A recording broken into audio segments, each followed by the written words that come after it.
Some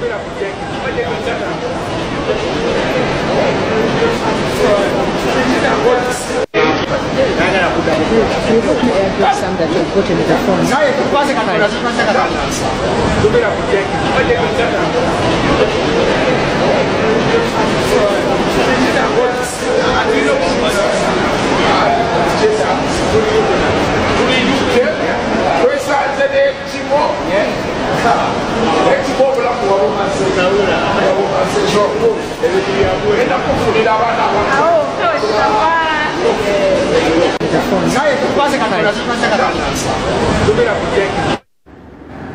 Ekyabuzeewo kyokka kyabadde lavidavi between the father and the mother.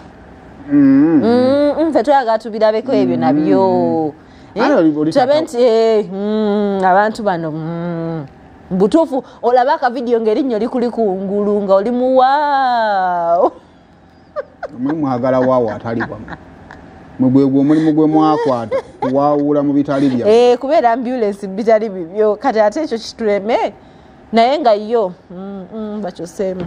Okay, nga tuvudde side eyo bangi abayogerera Farida Nakazibwe over Bruno K nti abantu bano balinamu embeera n'okusinziira ku mwana Briella beebuuza lwaki Farida yamwina up to date. Kiki ekigatta ababiri bano?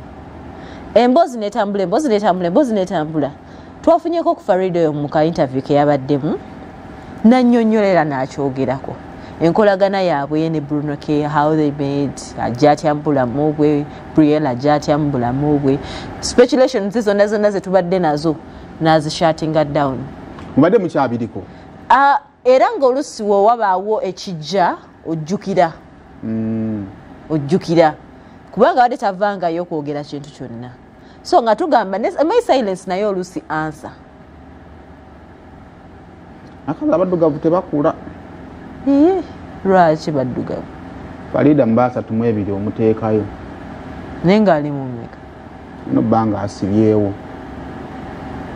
Okusibawo osibisaawo mmeka? Okusukkamu naye si kibi naye kye ŋŋamba ndowooza olaba kale eyo